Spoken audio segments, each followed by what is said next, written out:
Hello everybody and welcome to another edition of T.E.A.R.S with your host Andrew aka Pottyboy. Now today I'm going to be taking a look at Super Street Fighter 2 Turbo. This one was developed and published by GameTech and released in 1995.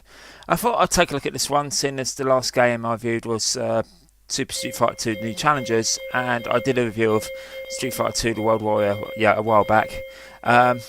It's been a real mixed bag so far with Street Fighter 2 on the Amiga. The first one though, The World Warrior was published by US Gold. That was shite, really was crap.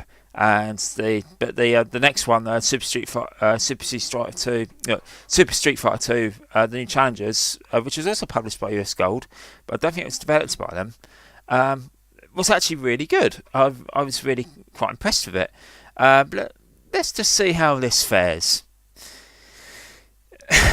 Yeah. Oh dear. Yeah, no joke. This is the actual game speed. Yeah, to call this Super Street Fighter 2 Turbo, yeah, kind of says something, doesn't it? Yeah, with a game called Turbo, you would expect it to be lightning fast, and in fact faster than Super Street Fighter 2 was, but not in this case. It's about.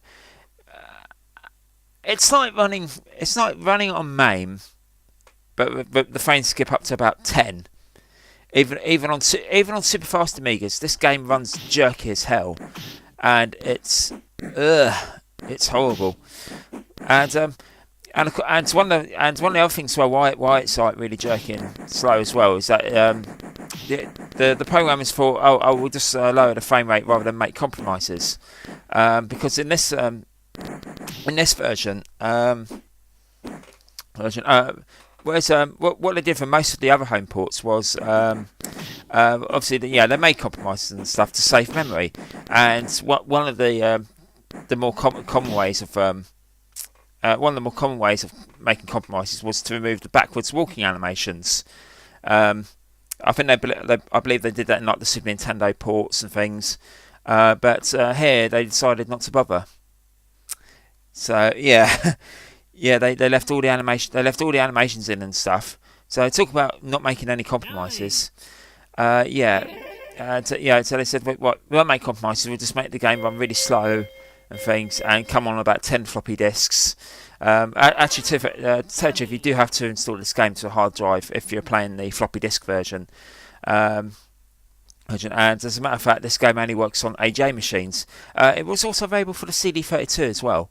Unfortunately, I've seen that version in action. In fact, in particular, I've watched Benway's review of the CD32 version, and it's just as crap. It's just as jerky and slow, and it's just horrid. It's just really not that playable. It's really jerky. Graphically, it does look nice when you're from stills. It does look really good, but it's just really slow. It's jerky. In terms of the control, they haven't even bothered. Basically turning down the controls for 2-button joysticks. No, they decided, well, we'll just make the player use a combination of joystick and keyboard, which for a fighting game is really quite awkward. Because obviously you got to keep reaching. Because obviously you got to have the joystick in your hand. You got to keep reaching over to constantly attack the punch buttons and stuff. So it just doesn't really work. Well, you see, that's where they got it right with Super Street Fighter 2. If you're playing with 1-button joystick, basically you press like the Alt key to alternate between punches and kicks. A bit like on the Mega Drive version of Street Fighter 2, whereby you press the start button. And of course, if you're playing with 2-button joystick, you would have one joystick do one joystick do the kicks, one do the punches, and it works well. It works pretty well. But here, because they decided not to do that, bother with it. I don't know. It just didn't play too well. The sound is a bit naff as well. It's just a very lazy port. Really lazy port, and they've not put any real effort into it whatsoever.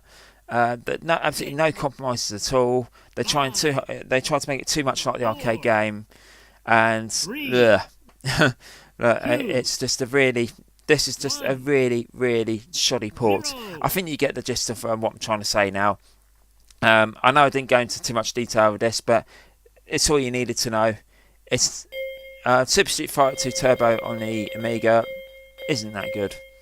It's pretty poor, really. I'm going to give this one. I'm going to give this one a score of 1 out of 5. It's pretty poor. Thank you very much for watching.